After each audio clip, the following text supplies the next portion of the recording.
si o tātou te talo, ia, ta mā, le vaenga o le aso, ia, e whapeane o mātou loto ma le nganga wha māwaralo, la e oi le vi inga, whapale oi le vi inga, fio oi le vi inga, mātou loa le atua lava oi mai le vau o atu le wha, vau o le ta mā o mātou nganga, ia, le ta mā o mātou o le o Yesu ke riso, mātou o la au ila o fio, o kala mea lau whanau anga le mai wha imu fo tito whaiu ngā ruenga ma ngā whanau to e tariu mai e ili anga le anga ta whaleo ngā ruenga alo a inga i runga upe ngā ta whailangi haleluia o ila wastasi o whai nei po kalame fia fia ia te ia whamanuia i lona loto mai fo ia le nganga pa ia e te fisosoni mai e whau mai ma ia tala ina le mamalo la o fio e mea umamato te whai ua tu mea uma i lo bi inga le atua le tamā, le atua le alo, le atua le ngāpa, ia o no Yesu. Amen. Ia, whatala whatu le i tū, ma le i tū le tafu, ma le tafa o a ngai mai ele ai mo le whatu tua. E whamuia le atua ia te oe, whaipia nei po kalame, ia po kalame po i whamanuianga ia te oe, ia te au, ia te i tatu o mai lea taimi, ma lea taimi.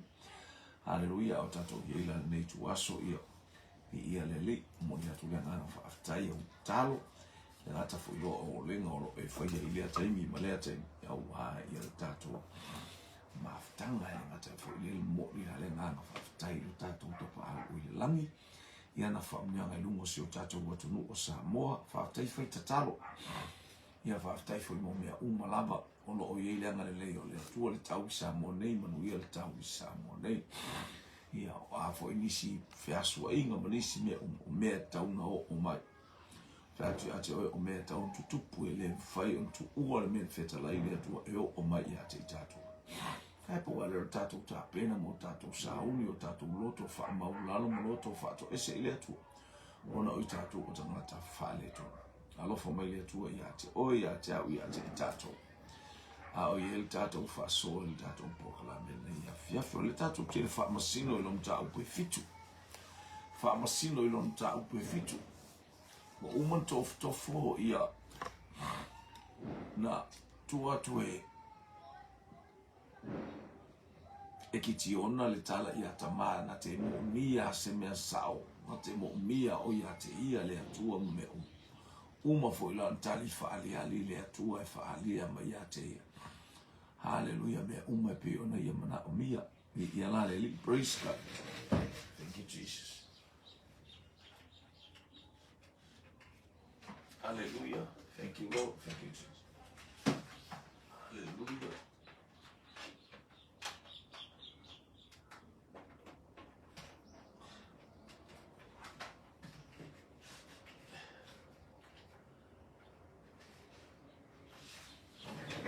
Ia le tu praise God. Hallelujah. Kau seki mai e le o bela kelele. Bela tau. Ia.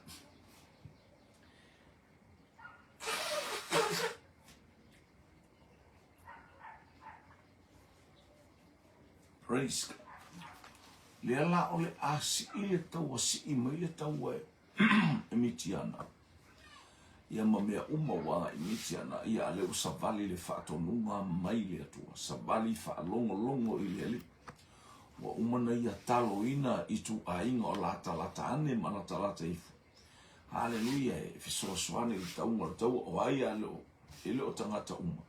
A wana wala au wa le tangata e whaina wala au lea taimi. Li ia le li. Kapena fu i tatu wa. Hoi ia tangata wala talata ane o i tangata o lua whelata i wala au lia le. Wala au lia le taua whaale nganga o tātou taua ina ia whaiso tātou wao ngā. Mole li i malona whina ngalopa i. Mani mta upo e fitu le lau whaita o tuoma o tātou tanoa whai upo tuai. O nā la usua tuai leo i erupa ala o kitiona lava lea. Malenu uma ia te ia, ua ia tola wapi e la talatane le vaipuna o harota. Sa ia i le itu tau a miti ana i le itu watu i mātou ia i lato. E la talatane le maunga o more i le vanu.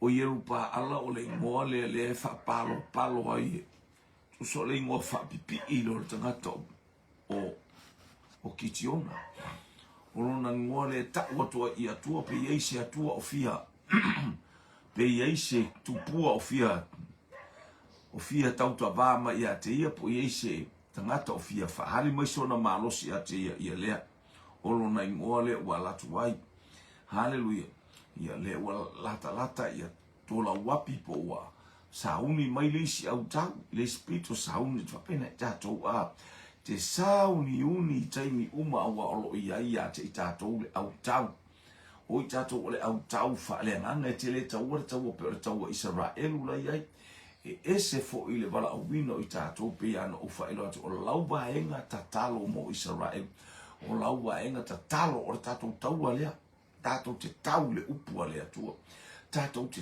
tau la tatou te talo e fetuku a nganga whaasalawe tatou wala au le mana o le toto I Yesu Keriso e sau le au tau sau whanua sau samaringa sau le kalesia I mea uma o anga ia tua ele e kalesia haleluia ia ngale lei mai le atua mapai mai le atua I mea uma ia lua o fetalai mai eu vai akitiona e to atele na wale no olo ia te oi o te le tu ina atu mitiana io lato lima ne imita mai Israelu io uluma e whapea mai o lo lava lima wa ola ia sele mana ia leilo I tatou po kalame le atu tau lia lai o mai whamai o pe pai o le tu atele o tangata mai sasami o atu matangata amaleka ola le mawhaita o lia mitiana ma lato wanga ima ai whaalonga le tala le atu ai le o Israelu atoa le si ia tau ele o le malosi ele o le fita a lo whaalonga le leile nganga feta lai mai o le atu Silmana ia ele o le malosi ele o le fita o ia nganga whaasalame ia no ai no anga I mai le mea saule tala upu saule vala au aia haleluia afai au le tua mai tatu o ai ia se whaasanga tau tatou te whaalanga lango I le mamalu ma le sili ese o lo tatou o tua I le whaatua o ia yana mea uma o ia yana malo o ia yana atunu o le pule awao o le manama o na fonga o le pelu maa oka e tau e tau ia le atu ia le ua tatou whalongo tatou le to tele le auto o le kitio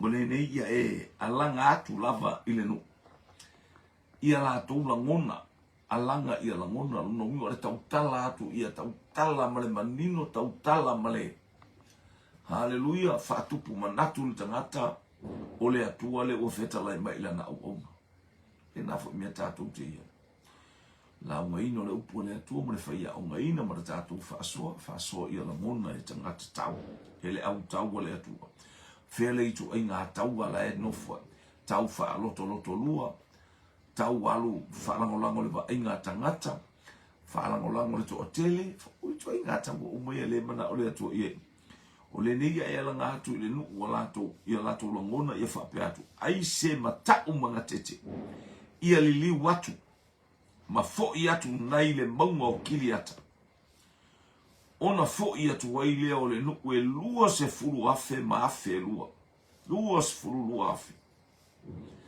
a ua tutoe le se furu afe ola bye la ke le I o le kangaka le kokongo o le nganga saua ele o mala malama ele ngamela saua hello o le vi inga mal fa ne le tu a ola la inga ko mai le tu ar tau ka ko ke o ko wa le tu fa pena ilo mai la fa na e fa pena test le fa na o le tu a be ta tu mi e fa ta a le ila ni fa ta ele lo pe fa fa test le o lo malos na le mana o le tu e ia e lo le tu inga malos si malai si la fiele tu tu inga malos ai tu watu pe ia te oe ia le au taula ya nga mai male pe ia se fefe pe ia se matau whalongo o le leo o kangaka uma mitiana ma au tau te tele o mai tangata mai sa sae soos tangata mai le itu isa sae ia lai o mai ele au a rapi iwe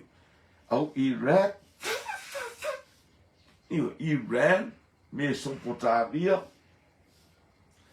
tangata lai fai taua ma ia Israel a fai te ile o mai le anu e te ila tau le o mai o le nu le mano nofo i to tonu o le ao e to atasi le ma fai se sina fai ele ma fai se nu po Amerika po e fa pe o atu a Amerika no nofo i to tonu o le ma fai no nofo i tonu o Asia ele ma fai ele nofo vale Asia hallelujah e te lo le me ele atua vai le tau le fai ni na o Israel si kama inu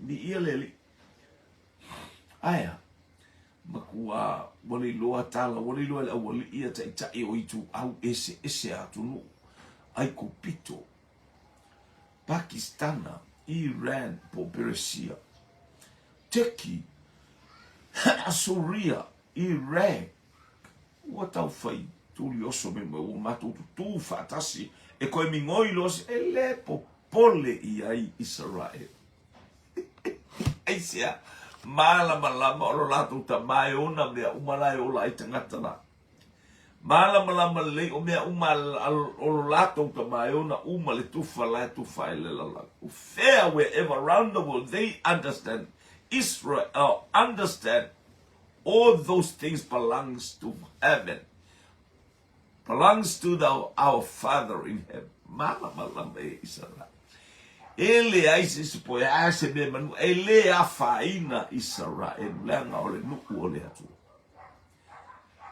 ande fu ile na la ina faifa pe ele atu wa fu e mimita aita nu malolosi manu mawalunga manu hallelujah fa oloa tawina fa pe okale koke ele popole fa lango Israel elu ile atua Pena yel ta mai nei Israel. Hallelujah. Tapalemia, the premier of Israel. What a man. What a hard man. He is a man of God. Hallelujah. Running and understanding about God. Hallelujah. Malama.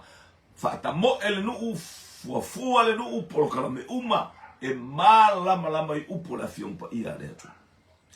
Silma na yo stangata e faitau malama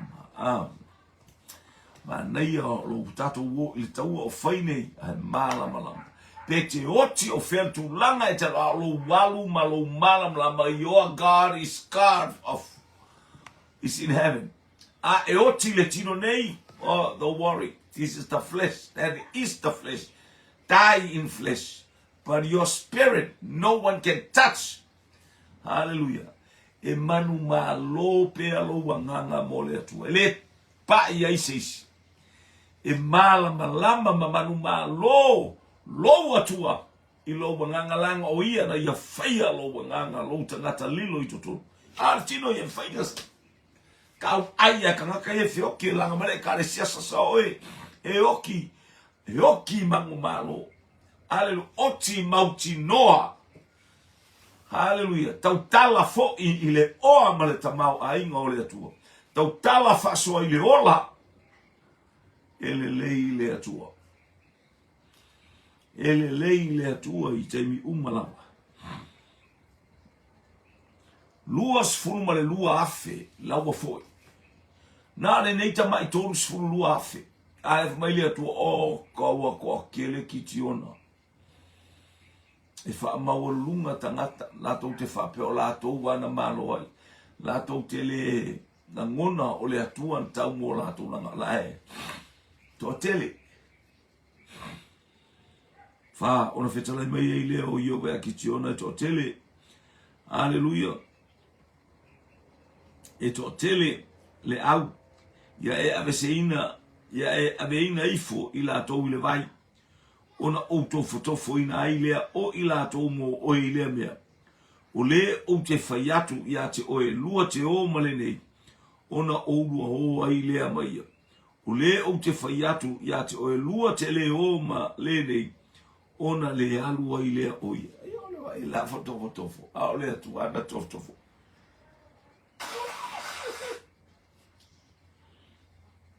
Lea ua uma ona ave ese le lua sfulu afe. Mua o to e o i fale, aisea, tangata o so vale. Tangata ava ai atu au au umalita tamare tau oka se mea. Aia, ngā ma ai ai le emo mai al sapelu, emo mai al kao e alu le akua. Aia, sila fia ele atu. Ea ufai atu ia,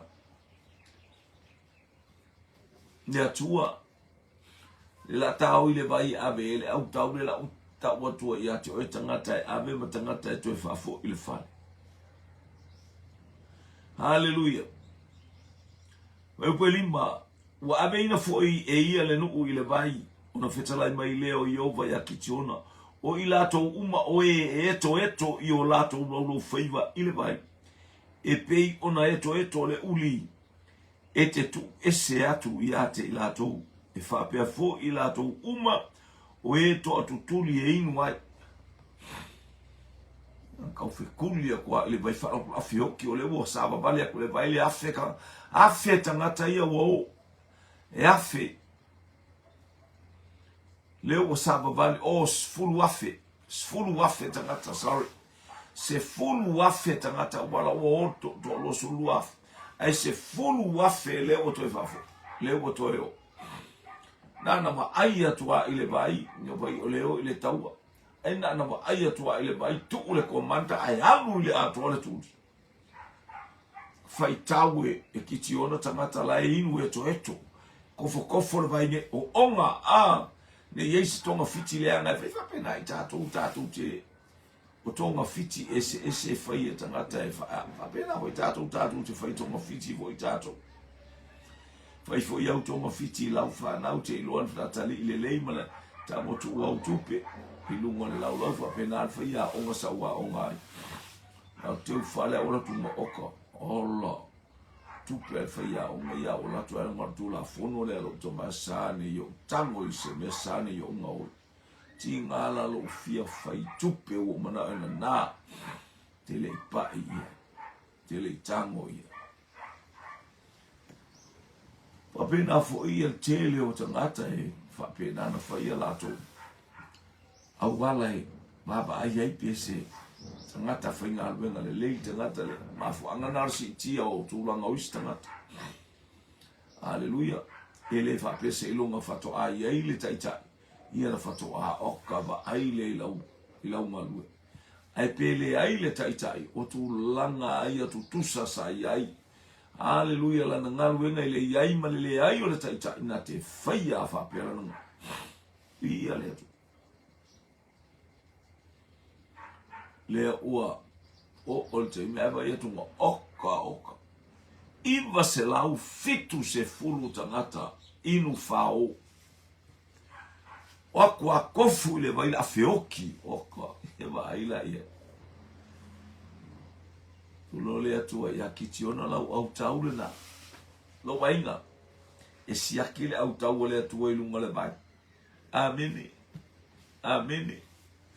E siakile au taua le atua i lunga le vai. Praise God. Tele tangata o whamanu yanga o na watu i lunga le vai, o na wainu i le vai, o le ama le ioe.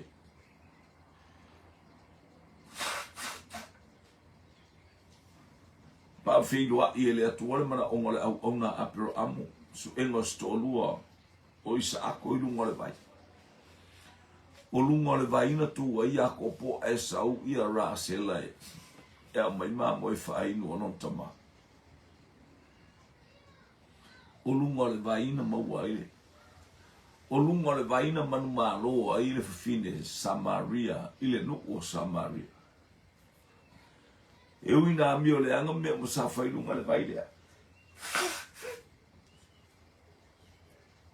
A o le vai ia lea na wheiloa ia i mai Iesu ma whaamanui a ia le vai. Sau lunga le vai. Sau i lunga le vai e wheiloa ia i. E te manu malo vai. O le ale vai. O le vai o le anganga pai. Patalo watu le angilu tau, patalo fa le au. Ele te ta e fo i male.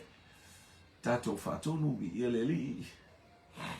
Anga lele atua ile anga mai male. Io sau lunga le vai e te manu malo vai. Ana le lunga le vai le au tau lea. E so ngā lua kiti ona tele le tangata e lau mai ea. Tele le tangata oti. Lau atu le si au oti e le. Lau mani whaatonu mai e le atua to tele ave ese. Lau au man luas fulu afe. E iwa se lau fitu se fulu tangata e langa e to afe. Aina le tolu se lau le na whamanuia ia. Foi numera le atua o le tamā le alo ma le anganga pa ia. Le atua o Abrahamo, le atua o Isaaco, le atua o Jacob. Hallelujah. O le mua ma le muli o ia o le atua manu malo ma le atua malosi. Tātou te manu malo ai pēa i le au mori ia le li. Yo, wala ngai, fo, wa tu man, oi fo, joy fo. E ui ua matua ova le fiafi, e tō o mai e tau le tau, e ko mai pungo whapenga. O mai whao whapenga pi o kongkanaka. Wa ifo aku. Aile ngata ile a inu le nā vai, kou vai, ai pe i o whao onga mai e le tu tau le anga, ka kou onga ngā. Ai to inu eto, na feinu umale au tau. Ai esele inu o tangata e tolu se lau lo ainga. Hallelujah. O le atua e malia i lo mana. O le tamā le alo ma le anganga pai. Hallelujah. O le numero tasi ma le numero tolu. O i o le tasi tolu paia. O le tolu tasi paia. O le manu malo na me o matatu. O feita wina o tu o la tu lima i o la on fitu ona fetalai mai ai leo i ova ia kiti ona. O le tolu se lau o tangata e na eto i le vai. O te whaola ia te uto o tala le tu a kokele. Lo wainga. E pio na eva ai to tele tangata e fia o i mea tumutumu e kalesia tumutumu. Mea fo i ai e tumutumu o tato loa le ato mea tumutumu. Hallelujah. Te whalango le istangata i le istangata ai le ngalue. O foi lai e kalesia tumutumu. Tato wa ai atu le tele o e kalesia faune ola. Hallelujah.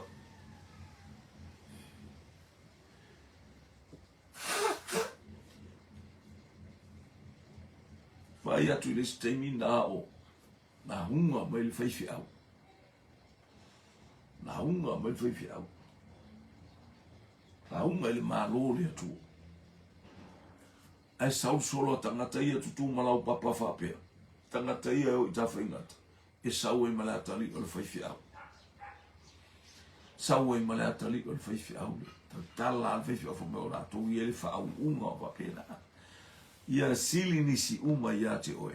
Au le wha maua le tangata i lona. Au ne e wha maulunga sili nisi uma ia te oe.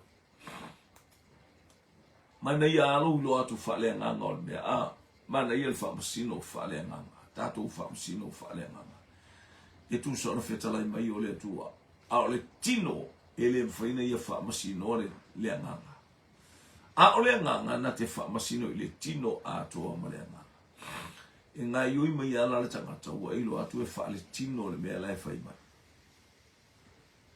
I ia le li. E tau pu ilanga whai sau tala e fisosoani i le. E fisosoani i le mele te wa i atu. E wati tu a alua la wa ngape le fōlaunga ar tangata le te tala noi. A le sa tala noi. Leo lo walu loa e tau atu tangata le ki a kongola ingu pia elu. Ka mo e mai loa mori kui al whaiwhia sona la ki ingu pia i oi kafkafar pekan seipia. Kolosi mai o le osonga mai i le wiri o. Nale ngu kumwhar whalau papanga au. na le fele pati e piko mai ai i ile o ka ku ka maso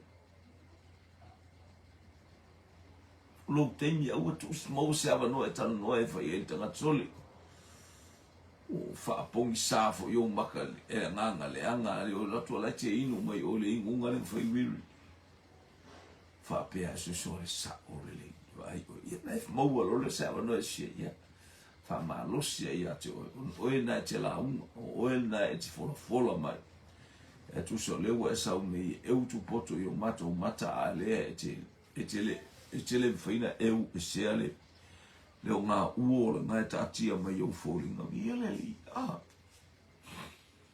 mana i o le taua tato o tangata o le taua we are people of battlefield, we are the warriors of God, hallelujah. O tato o tangata taua le atua ua whaporoka lame le atua rau soi fuama o langa tato te o ai hallelujah, praise God. Alo fari. Ua fai atu le atua ia ki tona pauna to lau au tau.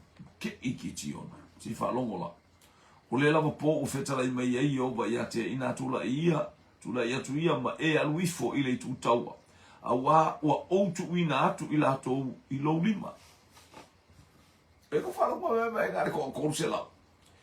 E o fa ia te uia yo. A fai fo i te la unga le tumu ala o e kalesia. Sai ai, ua miti atua, webe ato o whare tonu, la me te le fisili mata fisili ata mata maa. Wha mawalalo atu i ate oe.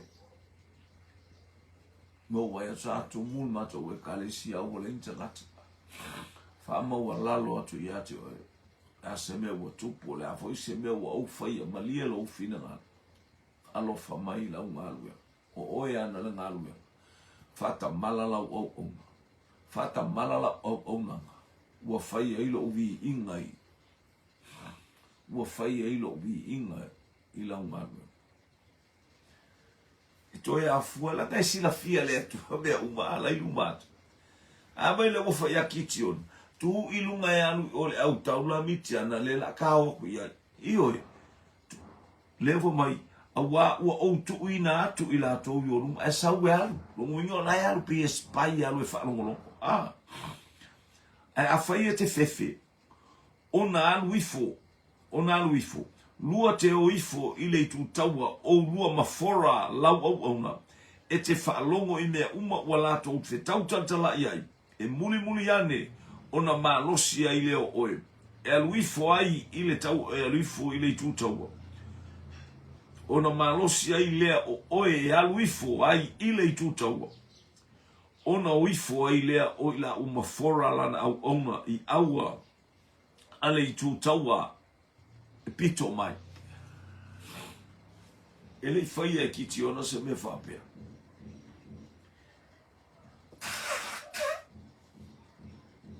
E ono le atua e au mai tato. O mea umala ua man sila fia e le atua le awala e. Tuli ai.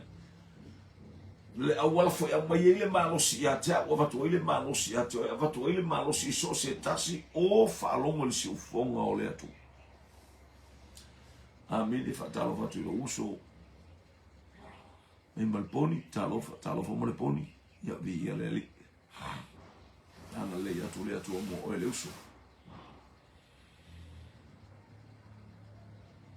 Ai o mala o no fora pa fai te fefe ale o foi aku funinga mai pala ai foi melhor foi plese fu ai a fai e te fefe ona aluifo lua te o i foi le tu taua mala o no fora alula ma avena e ako fa ko puelo malos ku poko que makarga ka hallelujah. Ono i folea o il o forama le au ona i au o le tutaua e pito mai. Ua ta oto i le vanu mitiana ma ama leka a toa matangata uma o mai se sai. Ua e whanongo i leka au ka ua le au ka ule o mai.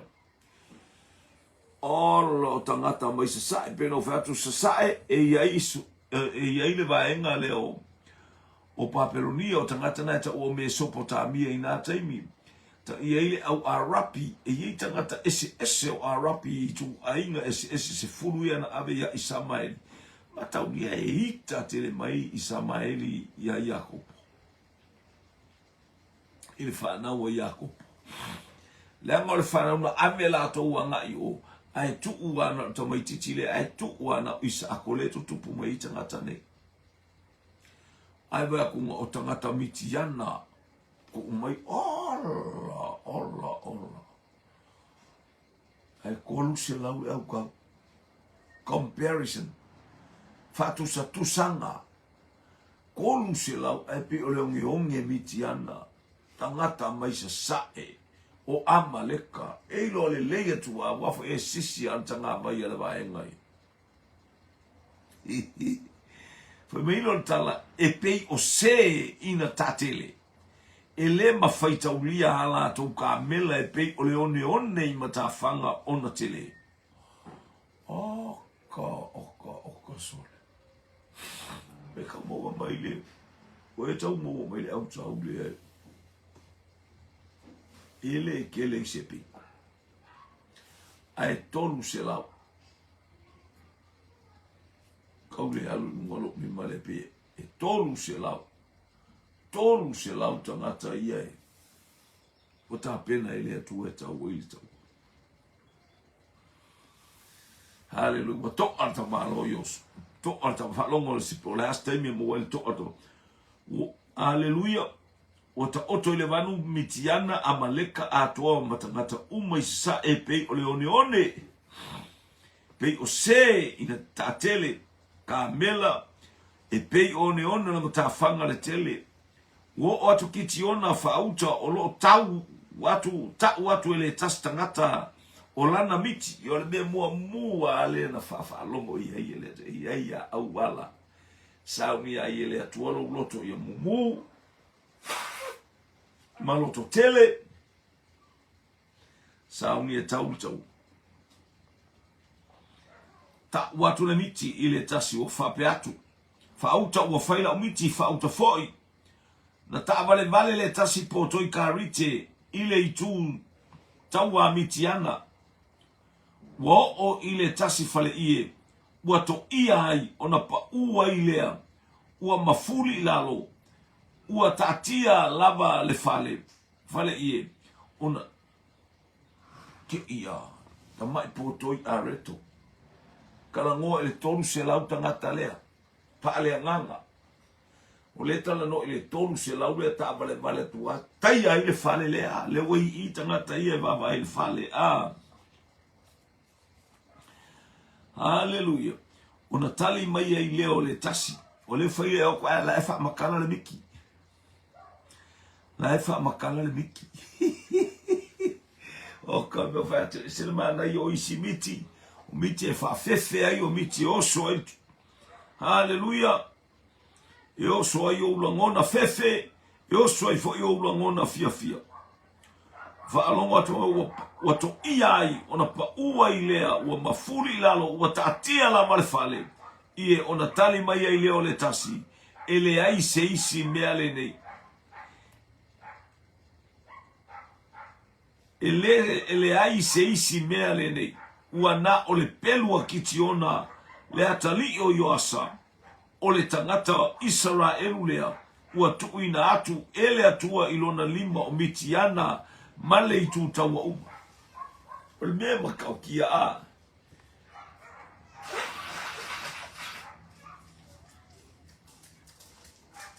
pefa fena ilo e tangata nei pefa fena ilo e tangata nei o kitiona le taita ia le autau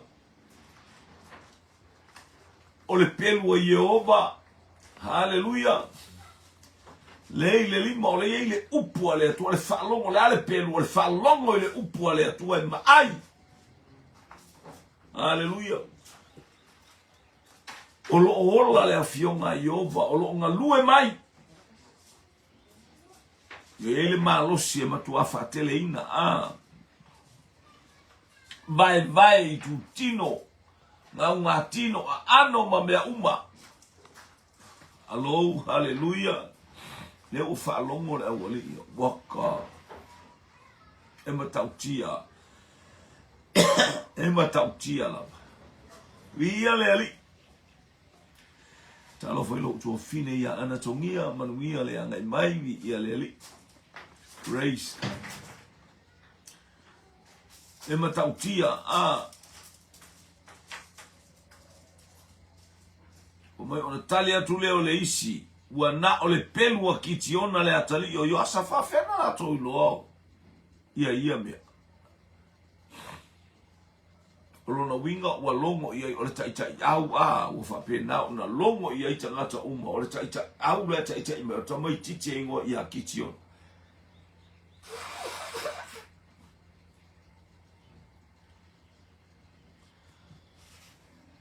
ona tali mai ai leo le tasi ele ai seisi ua na o le pelu a kitiona le atali o yo asa o le tangata o Israel le ua tuuina atu ele atua i lona 5 o mitiana ma le tutaua uma la ua kautole wale au ngā kako o le tali le o le potoi le ta vale mai peno pato le potoi le ta vale mai o le wali sta mai potoi a reto a wale es potoi wale lo para kulanga le potoi le wa tolu se lau mai le tolu afe tolu se fulu mon tupu afe tolu lu afe ale saule ole au taula o to e foi e tolu se fulu ma le tasi afe na o to e foi tolu se fulu tasi afe ma le iva se lau fitu se fulu ma le iva tolu se tasi afe ma le fitu se fulu tolu se fulu tasi afe ma le fitu se lau tolu tasi fitu o lau fo ai to e tolu se lau le numero a leo o whanongo ki tiona i le tala o le miti malona whaamutala ina ona ifo ai lea o ia i lea tua Matalua tangatali na whaibo i lea tua e mawhaina o tae ao la e mangoa na alfurufuru ma moe asusu umar whanua whai e lea tua e mawhaina o tae ao e mango umar whanua a fusua na alfurufuru ma moe ia leali o lea tua whai wabenga o lea tua o le tali o lou mana onga ele ai se mea e te matima ai na te lau mai mea ai maa uiluma o e hita mai na te whaawina lo uru le sua u le watangi e ita maa loa mapunou maifo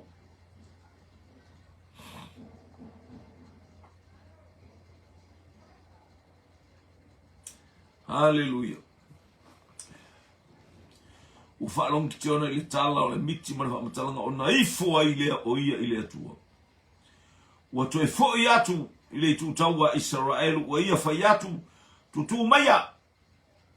A wā ua tu ina mai i o au tau lima i ova o le tūtaua miti ana. O maia! So ia ma lili o maia. Wo o taimira taua. Ia. Tutu loa taua. Ua ia ame tolu selau. Tolu selau i tu au e tolu. Kai selau tangata i le tu au i le vaenga. Wa ia batu fo i pu i lima o i lato uma makate le i o yo.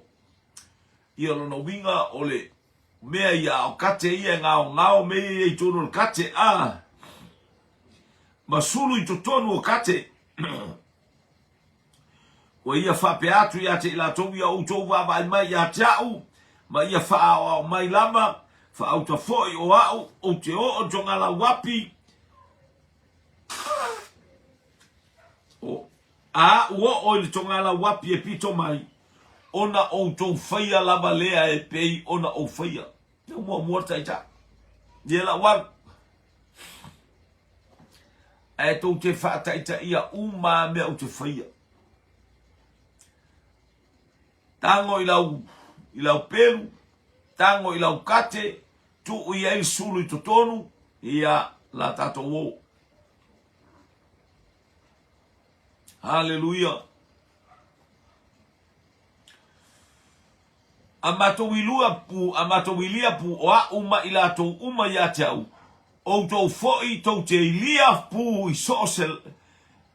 Ia so o lama to ngala wapi uma. Ma o to fai ane ole pelua Yehova ma kitiona ole upu lea na iloa el tangata ile miti.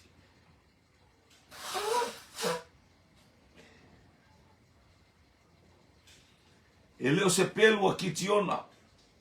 Ole pelua Yehova ma kitiona. Mua whaailoa lea tua lea tātou te au auna iai.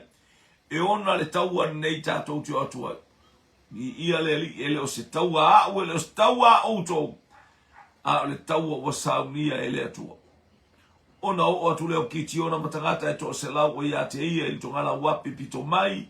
Ile amatanga o le leo leonga ile I tupo vai loto. Walato fato a langa mata moe. Ona lato wilia lava leo pu mata ei kate I o lato lima. Mata ulio te mile te vai loto o po. Le leile moe wa fai le miti wa fai au miti. Hallelujah, mataulia to tele yo wale manato ya tangata fa pe I maua maitatu au fa moe to tele a mitiana tangata mai sae ma amaleka wa tumu el fonga ele wa si o mia e tu tatia mai pese triangle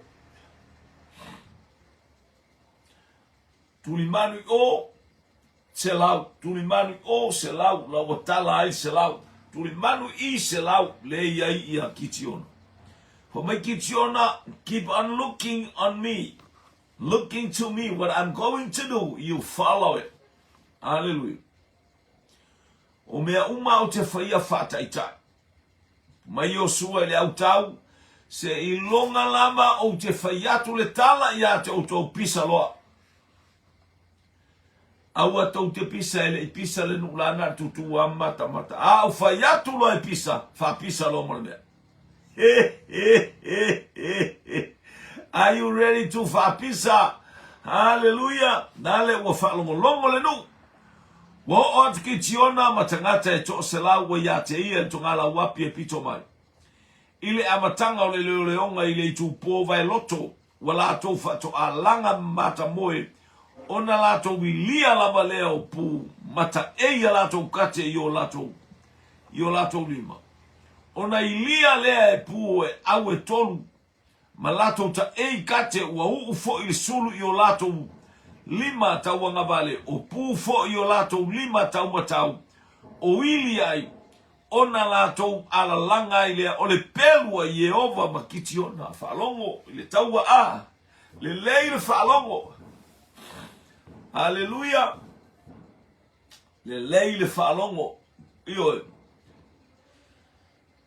Faiatu ia Neemia ile autau. Io. Aua nei tu mau mailo lato fasi se mo lato fa mata uma ia te itato. Aua nei fa fefea o to ileo Samaria. Ia ile atua ia te otua. Maka ia ole kaimi fa pe kunge wal po atei. Maka ole sai mupia. Sa faifia fianga wa tu ia nga onu ia. Yoi. Wa ke fa pe kaua wa pa ai kuange. Ele otua ne le ready o la tu. Hallelujah. O fea le mea wa iaila na tango atua e o so ko le ka ko la ko. Wale le lo po fe tanga tatawa fa le friani of tau. La fa pe ala to le au le wo mai sumu I kao o ki ko feo ki ala ko ya la ko. Mai ne mia atile nga wenga ile silima a o le silima wa ile mea ta. Le silima o le kate o le silima o le pu va le pu ta el kate le sulu ya lunga o ma ai tangata le matautia. Male fa maoni o le atua. Hallelujah wa sau le atua. Hallelujah. Praise God. Tau le taua. Malana whanau. Ona lato tutu aite. Ona walato tutu e taitasi i le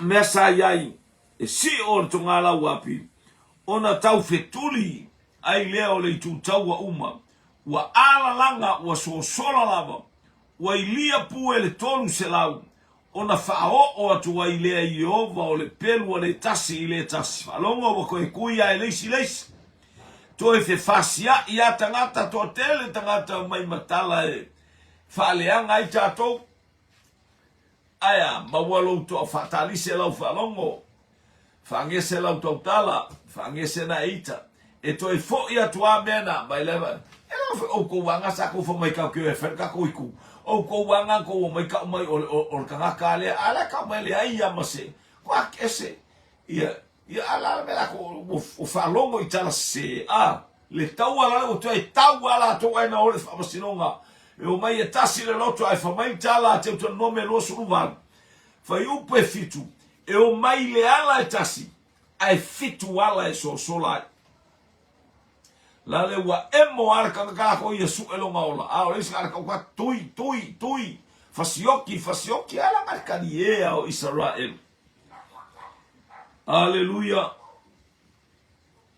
wa ilia pu el tonu se la ona fao atu ai le Iova o le pelu o le tasi i le tutau uma o so la ai le o le tutau ai petiseta i serata o le tua o yo ape me ola e lata ane i tapata wa poto tangata o Israelu mai nafatali ma Asera ma manase umala ona lato tuli lo ina ai le o mitiana wa awina atu fo e kitiona le savali ile manga o Efraima wa fape atu inafa ai foia e pupuni ya mitiana ia mua ya te ilato ma ia o to maua ai le vai e o atu i pete para o yo mayoritana ona fa poto ai lea o tangata umo Efraima malato maua le vai o atu i pete para mayoritana lea le wabala au atu mataurio le nula le itala ia fato ala tu le tala a watau le taua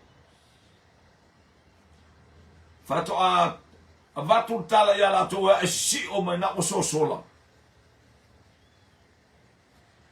ia a satauna ye o lato satauna ye nu le abatanga o taua ele tala ia nu le ai pe fato a tala ia e wani baba ai mai taua ni ia leli o te pole o wani fa pia o le longo tu o mata o pole ainga tono no fa ine mea le fato ato longo ato mato tio mai e saini le yo ai le so mato le nei me lo le na we o le manu ma lo na o le atu o ya te we se le ma nei o le au tau e manu ma lo e le atu ma e mala malama ile atua le en fo mai wala war to se la we o de ai ma se so le to se la no manua le ai ma se so le to se la na faina ai na o le manu ma lo o le pelu ai Iova ma kitiona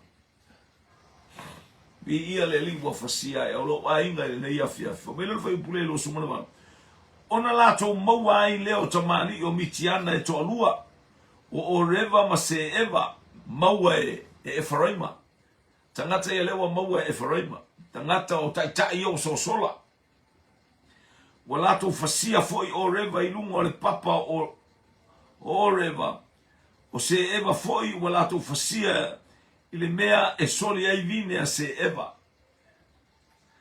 wala to turi loa ya mitiana wala to ovatu ulu o reva ma se eva ya kitiona ile lai tu o yoritana ia le ali tabi ole tawole ole tamati o kitiona ole manase ameni ale wala to fasia ile tu isa ia tangata nei le so sola tu o le lato pito no isa sai ma mitiana mai tu umana aya fasia ia tangata nei o mai le a mai lato ulu ilunga ya kitiona mama bi ia le atua tilo e au le atua ia te ole taua pe a fai te fai le taua haleluia o lo e tau le taua o le atua le taua o le atua le ise loto palapala le ise loto masalo salo le ise loto fa pe o fa fai kengi le ai i loa e tasi le loto tasi le fatu o le a inga na o le atua le ise fe tau taua le ise fe masalo saloa ai na o Yehova le atua wa tu lai mai e whaamanuia tau le taua mo oe moa a o tātou ia i le teimi o tātou ia i nei ua mawae atu ia kiti ona a o tu lai mai o e whaima whaamasino i lau a inga whaamasino i lau whanau whaamasino i lau ngā ruenga whaamasino le ngā ruenga le atua ia whaia le mea tonu e tusa malona whina ngalo ia whaia le pule a le atua le pule le tautala ai tangata whapeane ua tautala mai tangata pe o se ua iai le pule na o le atua iai le pule au whalonga tu le tautala sole pe ia o le atua le tautala i le mene i le manino i le malosi i le fefe haleluia i le alo le upua le atua whamnuia le atua i ate oe au na iai le pule i ate oe o mea uma ua toma i le atua whaamanuri suafo i Jehova le atua lo tātou toma. Ia le anga le leo le atua o le nei afiafi. Haleluia e whai eia upolo kalame whai o le nei afiafi. Ia loa o ina tau le atua le taua. Haleluia. E mo mia le loto mama. E mo mia le loto le lei. E i teimi fo e whale tonu ai oe mastangata ia. E lo tu aso nei e toi wala awai telefoni. Ia, e talo i wha ia ila o pū asa no. E me tate fia tala noa ia te oe le uso. Mai o kero maa moa koe sauai. Ioe, me nana ta sauai, wha to ese atu. Wha sa o, wha to ese ia o. Leango ke riso na sau. Wha sa o ta ua. Ai se ia, nale wa tau mai le la au. Ai wane o lale wai le tuta matau o le atua ai se o tangata na fase se ia te ia ai amel fasa o ia te oe ina ia tupu ai le manino ia tupu ai le malama ma ia sulu mai e pei o le moli le pongisa o la ngona fa le atua fa mnia le atua ile ainga o le fato tua le neiva enga o le asu mo le afiafi ona le suafo Yesu. Amen, amen. La ona tautua mo oele ainga ma le loto o maulalo lava. To God be the glory forever and ever. Amen, amen, amen.